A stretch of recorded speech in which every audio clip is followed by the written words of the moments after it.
आप देख रहे हैं सिटी न्यूज झारखंड।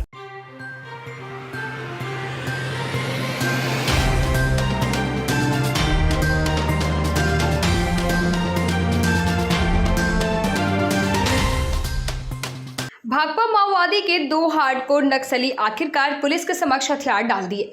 बताया जा रहा है कि पुलिस के बढ़ते दबाव और सरकार के द्वारा चलाए गए आत्मसमर्पण नीति से प्रभावित होकर भाकपा माओवादी के सब जोनल कमांडर छोटू खेरवार के दस्ता सदस्य अमरजीत उर्फ काली उर्फ सनी ब्रिजिया, रामानुजगंज और मिथिलेश उर्फ अभिषेक कोरवा उर्फ बलरामपुर का रहने वाला लातेहार एसपी कुमार गौरव के समक्ष आत्मसमर्पण किया। लातेहार और छत्तीसगढ़ के विभिन्न थाना क्षेत्र में कई घटनाओं में शामिल था। भाकपा माओवादी के हार्डकोर नक्सली के आत्मसमर्पण करने से भाकपा माओवादी को एक बड़ा झटका लगा है। ज्ञात हो कि भाकपा माओवादी के नक्सलियों का प्रभाव लातेहार जिला में काफी था। लगातार लातेहार एसपी कुमार गौरव के सार्थक प्रयास और नक्सलियों के विरुद्ध चलाए जा रहे नक्सल अभियान से भाकपा माओवादी के नक्सली जंगलों से मारे फिर रहे हैं और पुलिस का लगातार नक्सलियों के परिजनों से नक्सलियों को आत्मसमर्पण करने की अपील से माओवादी परेशान थे। वहीं सरकार के चलाए जा रहे आत्मसमर्पण नीति नई दिशा से प्रभावित होकर नक्सली आत्मसमर्पण किया है। वहीं आत्मसमर्पण के नक्सली ने बताया कि जमीन के विवाद में हमने माओवादी में शामिल हुए, आज सरकार की नीति से प्रभावित होकर आत्मसमर्पण किया हूं और अन्य नक्सली से भी अपील करता हूं कि सरकार के समक्ष आत्मसमर्पण नीति का लाभ उठाएं और आत्मसमर्पण कर सरकार की विकास योजनाओं में अपना सहयोग करें। लातेहार एसपी कुमार गौरव ने बताया कि सरकार के द्वारा चलाए जा रहे आत्मसमर्पण नीति नई दिशा में नक्सली आत्मसमर्पण किए हैं। पुलिस के लगातार दबाव से नक्सली प्रभावित हो रहे हैं, जिसका परिणाम है कि नक्सली आत्मसमर्पण कर रहे हैं। अन्य नक्सलियों से अपील है कि या तो नक्सली आत्मसमर्पण कर विकास में सहयोग करें, नहीं तो पुलिस अभियान में नक्सली गोली के शिकार होंगे। देखिए, पुलिस फोर्स अपना काम करने पे लगी है। या तो नक्सली सरेंडर करें या मारे जाएं, और जो बचे खुचे हैं उनका भी ज़्यादा समय बचा नहीं है। आपके जो आपका मीडिया है उसके मार्फत, उसके ज़रिए मैं एक पैगाम जो हम तो पहुंचाना चाहेंगे कि जितना जल्दी हो सके मुख्यधारा में लौटें और अपनी जो बची ज़िंदगी बच्चों के साथ में एक आम नागरिक की इज्जत के साथ में निर्वाह करें।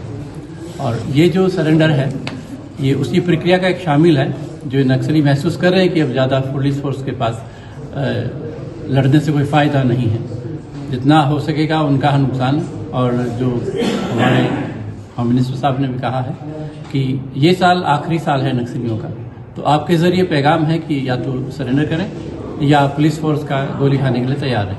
आज जो आत्मसमर्पण का हम लोगों ने आयोजन किया है, इसमें बलरामपुर जिला छत्तीसगढ़ राज्य के रहने वाले 2 व्यक्ति हैं जिन्होंने हमारे समक्ष सीओ 11 बटालियन के समक्ष आत्मसमर्पण किया है। इनका नाम है अमरजीत ब्रिजिया और मिथिलेश कोरवा। ये पुंदाग और चुनचुनिया पहाड़ी के रहने वाले हैं, बलरामपुर जिला के। इनके विरुद्ध में लातेहार जिला के अंतर्गत एक केस दर्ज है। ये छोटू खेरवार की टीम के सदस्य थे और वर्ष 2020 में रवंदाग छिपादोहर थाना अंतर्गत हुए पुलिस के साथ एनकाउंटर में ये शामिल थे और इनके विरुद्ध ये कांड दर्ज है।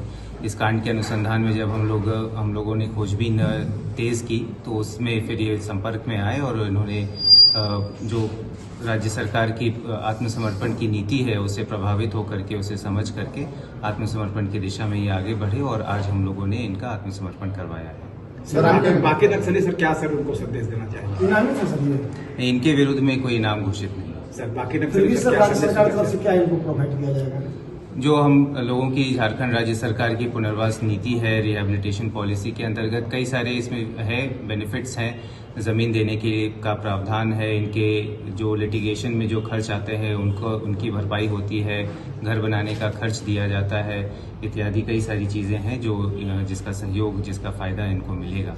और आज के इस कार्यक्रम के माध्यम से हम लोग जितने भी शेष बचे हुए नक्सल ग्रुप के मेंबर्स हों या फिर कुछ स्प्रिंटर ग्रुप के मेंबर्स हों, उनको यही संदेश देना चाहते हैं कि लगातार हम लोग आगे बढ़ रहे हैं और अब समय आ गया है कि जो भी शेष बचे हैं वो आत्मसमर्पण करें, मुख्य धारा में आकर के जुड़े और जितनी भी सरकार की नीतियां हैं उनसे लाभान्वित हों। अन्यथा जो CAPF CRPF की टीम है और पुलिस की टीम है, हम लोग उनका जल्दी खात्मा कर देंगे।